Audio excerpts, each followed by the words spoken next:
ลังรับชมคลิปวิดีโอคลิปนี้ข้าพเจ้าสร้างขึ้นมาเพื่อเป็นการถ่ายทอดความรู้ในเรื่องของพุทธศาสนาโดยตรงเนาะนี่จะเป็นเหตุการณ์หนึ่งที่องค์พระสัมมาสัมพุทธเจ้าได้ตรัสสอนเอาไว้อยู่ในครั้งอดีตการที่พระองค์ลงมาจุติอยู่ในชุมพูทวีปเนาะกรุงกบิลพัสดุปัจจุบันก็เป็นประเทศอินเดียเนาะถึงว่าเรื่องราวดังกล่าวเนาะประวัติที่องค์พระสัมมาสัมพุทธเจ้าได้ลงมาประสูติมันจะเลยเวลามาแล้วประมาณ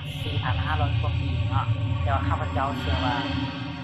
คำสอนที่พระองค์ได้ถ่ายทอดเอาไว้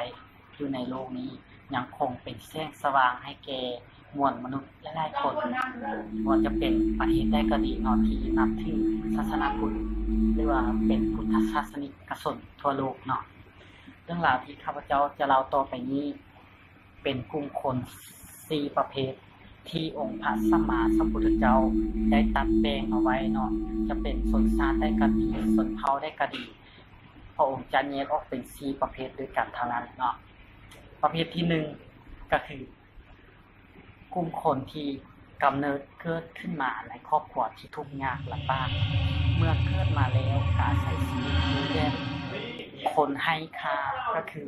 บ่เฮ็ดบ่สร้างบ่ซอกหาความรู้มาใช้ตัวเองเขาเจ้าจะกินแหงพ่อแม่จนกลัวพ่อแม่จะบ่มีชีวิตอยู่ในโลกนี้ว่าง่ายๆก็คือเป็นคนที่เกิดมาแล้วบ่เฮ็ดบ่สร้างกินเหือกินแหงพ่อแม่กินเหือกินแหงอ้ายน้องจนฮอดมือสิ้นลมหายใจเนาะเรื่องบุญก็บ่สร้างช่วยเหลือสังคมก็บ่เฮ็ดเนาะกลุ่มคนประเภทนี้พระพุทธเจ้าจัดอยู่ในกลุ่มหมามืดแล้วก็ไปมืดเนาะโอเคมากลุ่มคนที่2ที่พระพุทธเจ้าได้จัดแบ่งออกว่าสิเป็นกลุ่มคนประเภทใดเนาะสำหรับกลุ่มคนที่2นี้พระพุทธเจ้าว่ากล่าวว่าเป็นกลุ่มคนที่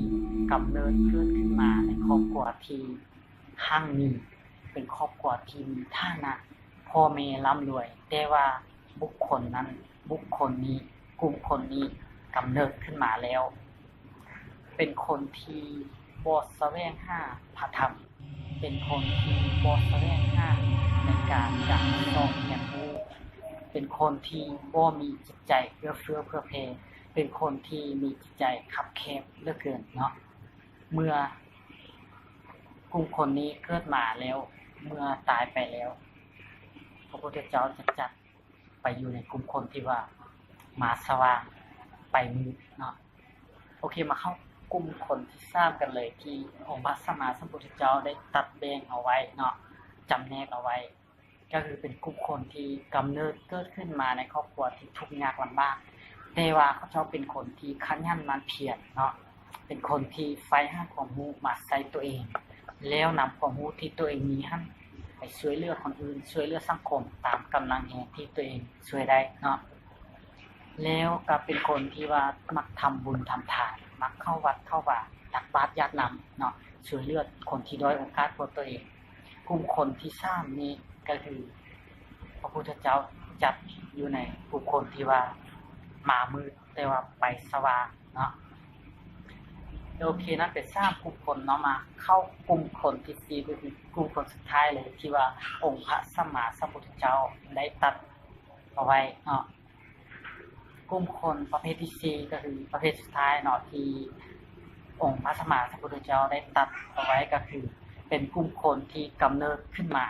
ในครอบครัวที่หั่งมีเป็นครอบครัวที่มีฐานะมีเพียบพร้อมทุกอย่างพ่อแม่หั่งมีพ่อแม่รวยอ้ายน้องก็รวยเนาะเมื่อตัวเองเกิดมาแล้วจะเป็นคนที่สอกแสวงหาความรู้เป็นคนที่ใฝ่หารสพระธรรมเป็นคนที่มีน้ำใจเอื้อเฟื้อเผื่อแผ่เป็นคนที่มักช่วยเหลือเพื่อนมนุษย์ด้วยกันเนาะแล้วก็นำความรู้ที่ตัวเองสอกแสวงหามานำทรัพย์สินเงินคำที่ตัวเองหามาตลอดสาทำไปทำบุญทำทานแล้วก็ช่วยเหลือคนตามกาลโอกาสที่เหมาะสมเนาะหลังจากกลุ่มคนประเภทนี้ตายไปเนาะพระพุทธเจ้าจะจัดอยู่ในกลุ่มคนประเภทที่4ก็คือประเภทที่มาสว่างไปสว่างเนาะอันนั้นเป็น4ประเภท กลุ่มคนที่องค์พระสัมมาสัมพุทธเจ้าได้ตัดเอาไว้เนาะได้ซ่อนเอาไว้ถ่ายทอดเอาไว้ในครั้งอดีตการที่พระองค์ลงมาจุติแล้วก็ตรัสรู้เป็นองค์พระสัมมาสัมพุทธเจ้าเนาะแน่นอนเนาะท่านได้ก็ตามที่กำลังรับชมคลิปวิดีโอนี้จะต้องนอนอยู่ใน4กลุ่มคนนี่แน่นอนเพราะฉะนั้นสิ่งที่ทานจะต้องเฮ็ดในต่อไปนี้ก็คือถ้าทานอยู่ในกลุ่มคนที่มามืดไปมืดก็ให้เปลี่ยนมาอยู่ในกลุ่มคนที่มามืดไปสว่างเนาะแต่ว่าถ้าทางกำลังอยู่ในกลุ่มคนที่มาสว่างแต่ไปมืดก็ขอให้ปรับเปลี่ยนพฤติกรรมให้ย้ายเข้ามาอยู่ในกลุ่มคนที่มาสว่างแต่ว่าไปสว่างเนาะเพราะฉะนั้นเรื่องนี้จะเป็นคติอย่างหนึ่งเนาะให้เรามาแยงเบิกตัวเองว่าสิ่งที่เราเฮ็ดมันถูกต้องและบ่เนาะเกี่ยวกับการเกิดมาเป็นคนในชาตินี้ถ้าบ่ถูกต้องบ่สอดคล้องก็ปรับเปลี่ยนเนาะแน่นอนเกิดมานี่รู้แล้วว่าเฮามาไม่ได้คือข้าพเจ้านี่ก็มามืดเนาะแต่ว่าเชื่อว่าข้าพเจ้าจะไปสว่างเช่นกันแล้วตัวท่านนี่มามืดแล้วจะไปมืดบ่หรือจะไปสว่างตัวท่านนี่มามืดแล้วจะไปมาสว่างแล้วจะไปมืดบ่หรือว่ามาสว่างแล้วจะไปสว่างเรื่องนี้ก็ขอให้ทางเป็นผู้ตัดสินใจเองเนาะก็สำหรับคลิปนี้ก็ข้าพเจ้าจะฝากไว้เพียงเท่านี้เนาะพบกันใหม่ในคลิปหน้าเนาะโอเคบ๊ายบาย